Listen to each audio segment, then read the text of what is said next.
Sabe, tem um sentimento que eu acredito que seja, tipo, absolutamente universal. Uhum. É aquela sensação de estar esgotado até os ossos. Aquela fadiga que parece pesar não apenas no corpo, mas na mente mesmo, sabe? Nossa, sim.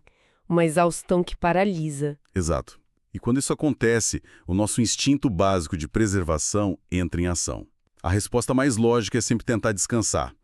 A gente cancela compromissos, tenta dormir mais horas, fica o fim de semana inteiro em modo de conservação de energia, praticamente hibernando. Aham, é a pessoa tentando poupar o pouquinho que ainda resta no tanque, né? Isso. Só que aí vem o paradoxo. A segunda-feira chega e, inacreditavelmente, a gente acorda se sentindo ainda pior. Mais lento, com a mente nebulosa, como se aquele descanso todo tivesse, sei lá, sugado o que restava de vitalidade. É um ciclo muito comum e, francamente, é desesperador para quem está preso nele, porque o corpo sinaliza uma necessidade extrema de repouso. A gente obedece com a melhor das intenções e o resultado é exatamente o oposto do que a biologia parecia prometer. É quase uma traição do próprio corpo, né? Com certeza. Existe uma espécie de dissonância cognitiva aí. O repouso prolongado, em vez de curar a exaustão, muitas vezes atua como um catalisador para uma letargia ainda mais profunda. E a razão pela qual a gente está focando nesse paradoxo, nessa exploração de hoje, é porque recebemos algumas anotações de pesquisa fascinantes da autora Luana Marx. O trabalho dela foca muito na ciência da gestão de energia. Uhum, ela tem um material incrível sobre isso. Sim. E ela detalha um mecanismo da terapia cognitivo-comportamental, a TCC, chamado de ativação comportamental. E lendo esse material, ficou muito claro que a nossa intuição sobre como curar o cansaço tá, tipo, fundamentalmente errada. Totalmente desalinhada com a forma como a nossa biologia realmente processa a energia. E deixar claro aqui para quem nos ouve que o nosso objetivo hoje não é ficar lendo um manual de produtividade ou algo do tipo. Exato, de jeito nenhum. A missão é desconstruir o porquê disso tudo. Entender como o corpo humano lida de verdade com a exaustão. Porque essa desconstrução é vital. Na grande maioria das vezes, aquela voz interna dizendo para ficar no sofá, para não se mover, para poupar energia, essa voz está nos guiando para uma armadilha. E as anotações trazem uma perspectiva que muda o jogo completamente. Para colocar isso em termos mais práticos, o texto descreve o caso de uma cliente dela, chamada Maggie.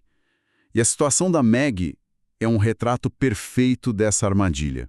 A história dela é muito familiar, eu acho. Muito. A Maggie estava imersa numa inércia profunda. Ela dormia compulsivamente, tentando recarregar de qualquer jeito, mas só acordava com aquela sensação de peso constante. E o mais doido é que as estratégias que sempre funcionavam para ela no passado simplesmente pararam de dar certo. Os antigos treinos, a velha rotina, nada mais funcionava. Nada. Deixando ela ainda mais frustrada, sabe? A lógica convencional simplesmente quebrou. E a situação da Maggie ilustra o exato ponto de ruptura onde a nossa intuição falha. Conservar energia parece ser a única escolha racional quando você está operando na reserva, né? Mas a pesquisa revela uma premissa clínica que soa, meio absurda à primeira vista. A regra é preciso gastar energia para obter energia. Certo. Vamos destrinchar isso porque eu preciso ser o advogado do diabo aqui por um segundo. Claro, vai em frente. É que se a gente pensar na lógica que rege praticamente tudo ao nosso redor hoje, isso não faz o menor sentido. Tipo, quando um celular apita que está com 1% de bateria, a pior coisa que alguém pode fazer é abrir um aplicativo de edição de vídeo ou um jogo pesado. O aparelho vai simplesmente apagar na hora. Exato. A lógica da tecnologia dita que, quando há escassez de carga, a gente fecha tudo, corta as conexões e liga o dispositivo na tomada para um armazenamento passivo. Porque, afinal, a biologia humana seria imune a essa regra. Se o corpo opera à base de energia celular, por que agir diferente de um eletrônico? Essa é a dúvida que confunde quase todo mundo. Mas o erro está justamente no modelo mental que a gente usa. A biologia humana, no que diz respeito à geração de vitalidade, não funciona como uma bateria de íons de lítio de um smartphone. Não. Não. O smartphone é um container de armazenamento passivo. Você coloca energia lá dentro e ele guarda. O corpo humano, por outro lado, é um gerador dinâmico. O texto da pesquisa traz uma analogia que é infinitamente mais precisa. Qual é a analogia? Nessas situações de letargia crônica, o organismo opera muito mais como a bateria de um carro. Espera aí. Como assim a bateria de um carro? Pensa no funcionamento de um automóvel. Se um carro fica guardado numa garagem por 6 meses, com o motor desligado, supostamente para poupar a máquina, o que acontece quando a gente tentar dar a partida? A bateria morre, fica totalmente descarregada. Exatamente. Para manter a bateria de um carro viva e carregada, o motor precisa ser ligado. E mais importante que isso, o carro precisa ser conduzido. É o trabalho do alternador que gera eletricidade ativamente através do movimento do veículo. O movimento físico cria a carga elétrica. Nossa, entendi. Então a tentativa de poupar energia no sofá é biologicamente equivalente a deixar o carro semanas na garagem, acumulando poeira até a bateria drenar por inatividade. É perfeito, é isso mesmo. E a autora introduz a palavra carregar, do inglês charge, não apenas como uma metáfora bonitinha, mas como pilar daquela técnica, a ativação comportamental. Se a gente olhar para a evolução, faz todo sentido. Como assim, evolução? Do ponto de vista dos nossos ancestrais. Isso. O cérebro de um caçador-coletor precisava de um incentivo forte para gastar energia procurando comida. O sistema nervoso central evoluiu para liberar dopamina e outras substâncias ligadas à vitalidade apenas depois ou durante a ação motora, não antes. Ah, então a recompensa só vem depois do esforço. Exato. Se ficamos parados, o cérebro interpreta que não há necessidade de caçar. Logo, não há necessidade de liberar energia. Ele simplesmente corta o suprimento e entra em um modo de economia profunda. A ativação comportamental força um gasto inicial de energia para, digamos assim, enganar o cérebro e fazer o alternador voltar a gerar. Cara, é uma mudança de paradigma enorme pensar que não somos containers armazenando energia, mas sim geradores precisando de atrito. Totalmente. Muda tudo.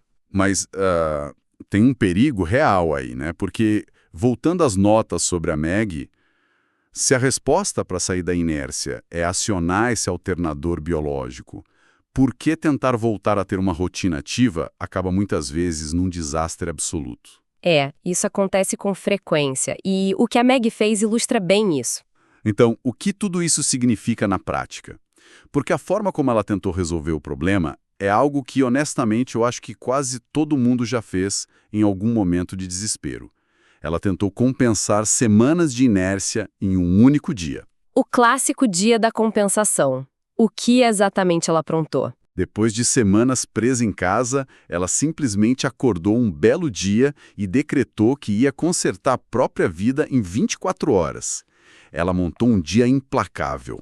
Logo de manhã, ela encarou uma hora inteira de aula de spinning pesadíssima. Nossa, um choque para o sistema. E estando inativa há semanas, essa aula com certeza drenou todo o resto da força dela. Exato. Mas ela seguiu em frente na pura força do ódio, sabe? Com força de vontade bruta. Foi a um almoço de negócios, sentindo o corpo nas palavras das anotações como um pesado saco de batatas. Que descrição terrível. E bem precisa. Sim. E para finalizar, ela ainda se arrastou até uma reunião do Clube do Livro à noite. Isso levanta uma questão importante, sabe? Mostra perfeitamente como o ego e a ansiedade tentam atropelar a nossa fisiologia. Quando a teoria da ativação comportamental cruza com a impulsividade, o resultado quase sempre é punitivo. E a recompensa dela foi um castigo duplo. Porque quando ela finalmente cruzou a porta de casa naquela noite, ela teve um colapso completo. É óbvio, o corpo não aguenta. A ironia cruel é que ela fez todo o sacrifício, superou aquela resistência inicial de sair da cama e, em vez de recarregar a bateria do carro, ela basicamente fundiu o motor de vez. O que me leva a perguntar, espera aí, isso não é perigoso? Em que sentido? Se tem alguém clinicamente exausto, talvez à beira de um burnout severo, simplesmente mandar essa pessoa se mover não corre o risco de empurrá-la para um colapso médico de verdade? Onde a pesquisa traça a linha entre a letargia, que precisa de movimento, e a exaustão, que precisa de socorro. Essa é uma distinção fantástica e absolutamente vital de se fazer. Há o burnout clínico, crônico, que frequentemente exige intervenção médica, mudanças drásticas de ambiente, um período real de estabilização estrutural. Certo. E a letargia? A letargia comportamental é aquele ciclo de inércia que fica se retroalimentando. O que diferencia o remédio do veneno, nesse caso, não é o movimento em si, mas a dose. A ativação comportamental é uma ferramenta clínica altamente dosada. O erro da MAG não foi tentar se mover. Foi o excesso. Foi usar a força de vontade como se fosse um recurso inesgotável. Ela tentou correr uma maratona quando só tinha energia para dar um passo. Do ponto de vista psicológico, o que ela fez não foi ativação comportamental. Foi pura autossabotagem alimentada pela culpa de ter ficado parada tanto tempo. É como tentar tirar aquele carro que ficou meses na garagem e entrar direto numa corrida de Fórmula 1. Exato, uma excelente forma de quebrar o carro inteiro. A gente é culturalmente bombardeado com essa ideia de que o esforço extremo resolve qualquer falha de disciplina, mas a inércia prolongada tem um peso fisiológico real no sistema nervoso. Não dá para ignorar isso. Não mesmo. O plano clínico para quebrar a letargia exige tática, não brutalidade. Fazer algo que exige 100% de uma capacidade que a pessoa simplesmente não tem naquele momento, frequentemente drena o pouco de resiliência psicológica que restou, porque a frustração do colapso no dia seguinte reforça a crença de que nem vale a pena tentar. O que nos leva diretamente à solução real que a pesquisa propõe, porque já sabemos que a inércia mata a bateria e que o excesso brusco funde o motor. Como, então, a gente arquiteta o acionamento seguro desse alternador biológico? A autora apresenta uma estrutura super específica para escolher a atividade certa. E o mais interessante é que não se trata de qual esporte praticar. Trata-se de garantir que qualquer atividade passe por uma espécie de controle de qualidade neurológico. São 3 critérios fundamentais. É aqui que a coisa fica realmente interessante. Quais são os critérios? Viável, mensurável e repetível. Essa tríade, né? Viável, mensurável e repetível. Isso me parece uma aplicação muito pragmática da neurociência para a mudança de hábitos. Com certeza. A ordem e o significado de cada um desses pontos não são acidentais. Eles são meticulosamente projetados para contornar aquela resistência do cérebro à perda de energia que a gente mencionou antes. Tem um conceito aqui que precisamos realmente destrinchar. Porque o primeiro critério, viável, soa super simples na teoria, mas esconde uma dificuldade psicológica gigantesca. A definição de viável nas notas é tipo, algo que se pode começar e terminar sem usar toda a energia restante. Isso é crucial, sem usar toda a energia. Mas pensa bem, se a pessoa tem 20 minutos livres, mas o tanque de energia está quase vazio, a pesquisa diz que ela não deve usar esses 20 minutos para uma corrida que vai deixá-la destruída por 2 dias. Ela deve usar 5 minutos para uma caminhada leve e preservar o resto do tempo. Exato, guardar energia no tanque. Só que o problema aí não é a dificuldade física de caminhar 5 minutos. É a barreira do ego, não é? Porque a pessoa pensa, poxa, eu costumava correr mesmo maratonas, agora eu vou ficar me aplaudindo por dar uma voltinha no quarteirão? O ego é o maior inimigo da recuperação da energia. É exatamente por isso que muitas pessoas ficam presas nesse ciclo. Elas recusam a atividade viável porque a consideram, de certa forma, indigna de esforço. Parece pouco demais. Máximo do desempenho atlético ou queimar 1000 calorias. O foco neurológico da viabilidade é a conclusão da tarefa com sobra de recursos. Com sobra, para provar para o cérebro que não há perigo. Perfeito. O cérebro precisa registrar que um esforço foi feito e que não resultou em exaustão total. É isso que sinaliza segurança para o sistema liberar a dopamina. Se a pessoa gasta tudo o que tem, o cérebro entra em pânico de novo e desliga a chave geral. Nossa, isso explica muita coisa. E o segundo pilar, a atividade ser mensurável, me parece tratar diretamente da ansiedade que antecede a ação. Dizer, hoje eu vou me exercitar um pouco, é um terreno super pantanoso. É vago demais. Muito vago. E o cérebro não sabe quando a tortura vai acabar, então ele simplesmente resiste em começar. A ansiedade adora a ambiguidade.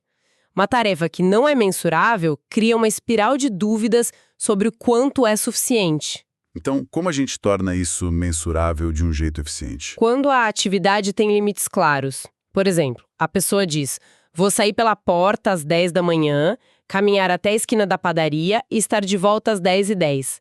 Isso estabelece uma fronteira cristalina. Dá um alívio só de ouvir, sabe? Dá, porque o cérebro sabe exatamente quanto de recurso precisará alocar e sabe exatamente quando o esforço terminará.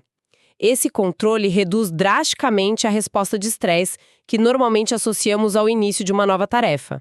O loop de intenção e ação é fechado com muita precisão. Fechando essa estrutura toda, temos o terceiro pilar. Repetitível, que é a atividade caber dentro do que a autora chama, ironicamente, de nosso botijão de gás atual. De forma que a gente possa fazer isso hoje, amanhã e depois de amanhã, sem precisar de um milagre de motivação. A repetibilidade é onde a mágica da neuroplasticidade acontece de verdade. O cérebro humano não altera os circuitos básicos de recompensa por causa de um evento heróico e exaustivo que ocorre uma vez a cada 3 meses, como a aula de spinning da Meg. Ele precisa daquele gotejamento constante, então. Isso mesmo. Ele muda através da consistência de baixa intensidade. A repetição cria o circuito de segurança e recompensa. Se a gente voltar à analogia do carro, é o alternador girando de forma constante, dia após dia, garantindo que a carga seja mantida e lentamente aumentada. O que torna esse mecanismo todo brilhante é a mudança total de foco. Quando a gente olha para a estrutura viável, mensurável e repetível, o peso da performance simplesmente desaparece. A atividade escolhida acaba sendo quase secundária. Completamente. O exercício em si não é a estrela do show. Pois é.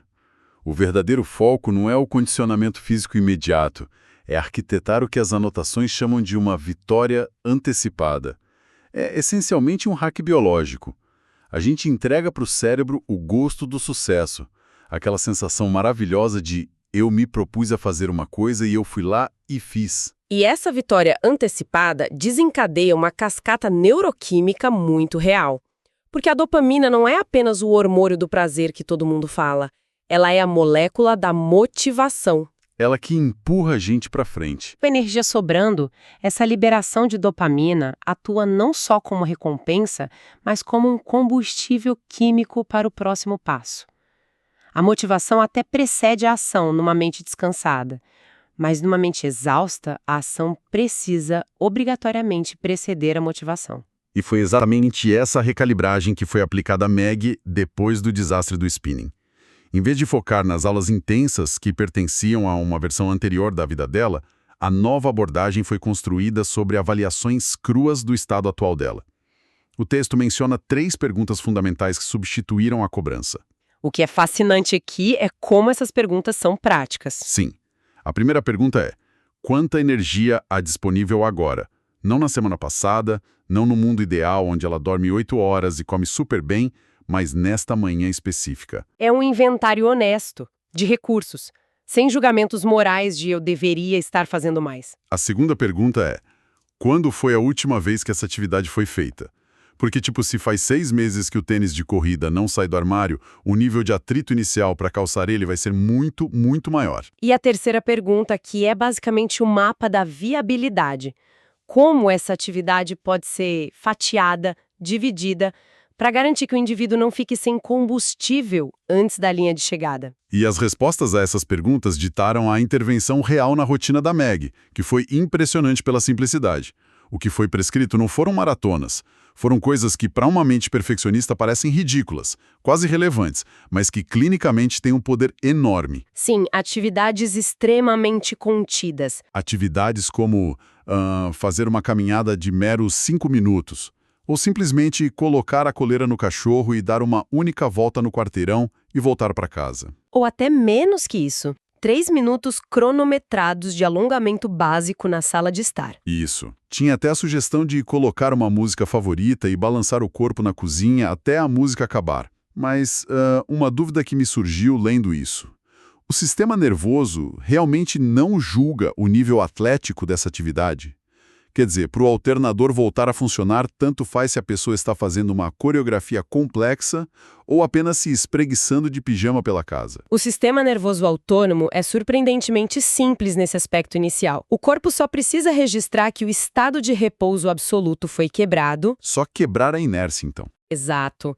Ele registra aquele aumento leve da frequência cardíaca, a contração muscular mais suave, uma respiração ligeiramente mais profunda. A fisiologia não tem ego.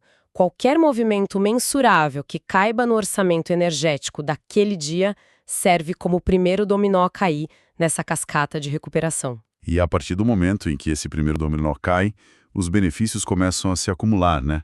Não apenas na energia imediata para o dia, mas na saúde sistêmica a longo prazo. Se conectarmos isso a um contexto maior, a mudança é drástica. Por quê?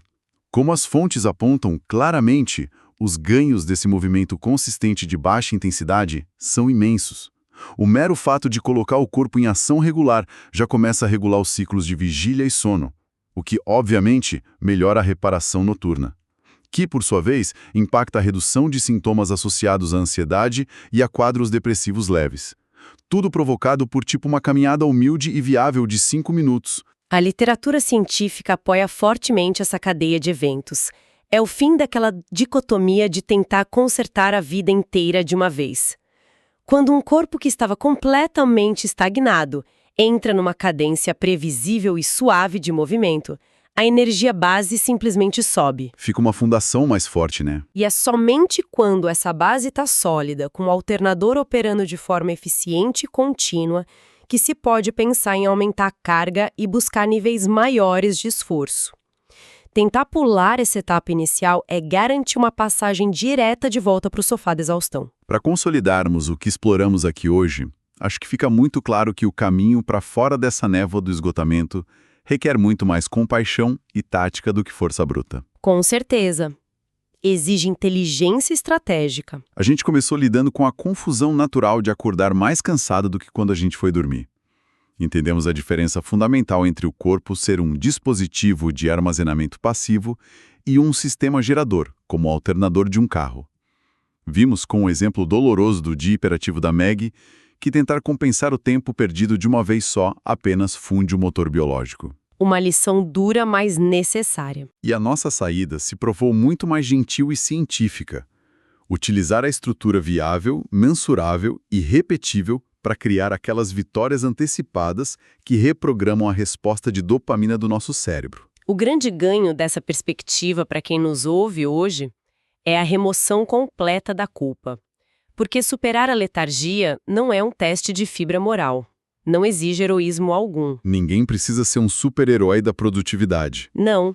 Trata-se, na verdade, de uma gestão estratégica de recursos que estão escassos. Respeitar os limites do próprio tanque de energia hoje é o único método cientificamente válido para garantir que esse mesmo tanque possa expandir sua capacidade total amanhã. E para fechar nossa exploração deste material fascinante, eu quero propor um pensamento para quem está acompanhando a gente. Uma daquelas reflexões que não está escrita diretamente nas notas de pesquisa da autora, mas que surge naturalmente quando conectamos esses pontos biológicos. Adoro essas conexões. Qual é o pensamento? Se o cérebro humano foi moldado pela evolução para nos recompensar com disposição e clareza mental, apenas quando estamos nos movendo com frequência através de ações concretas e repetíveis, até que ponto essa epidemia de exaustão e letargia moderna não passa de um grande truque evolutivo? Como assim um truque? Talvez a maioria de nós não esteja quebrada ou fundamentalmente defeituosa como a gente costuma pensar quando não consegue sair da cama. Talvez nossos corpos estejam apenas confusos, deitados debaixo de cobertores pesados, interpretando nosso estilo de vida drasticamente sedentário como um inverno rigoroso onde a única ordem biológica é hibernar e economizar. Nossa, faz muito sentido. O corpo entende que é uma era de escassez e manda a gente parar. Exato. Talvez a vitalidade que a gente acha que perdeu para sempre nunca tenha ido a lugar nenhum. Ela está apenas em modo de espera, trancada atrás de um sistema biológico que só precisa que a gente vire a chave, saia pela porta e dê uma volta no quarteirão para que o alternador finalmente volte à vida. É uma perspectiva muito libertadora de se pensar. Fica a reflexão. Muito obrigado por nos acompanharem em mais essa análise profunda.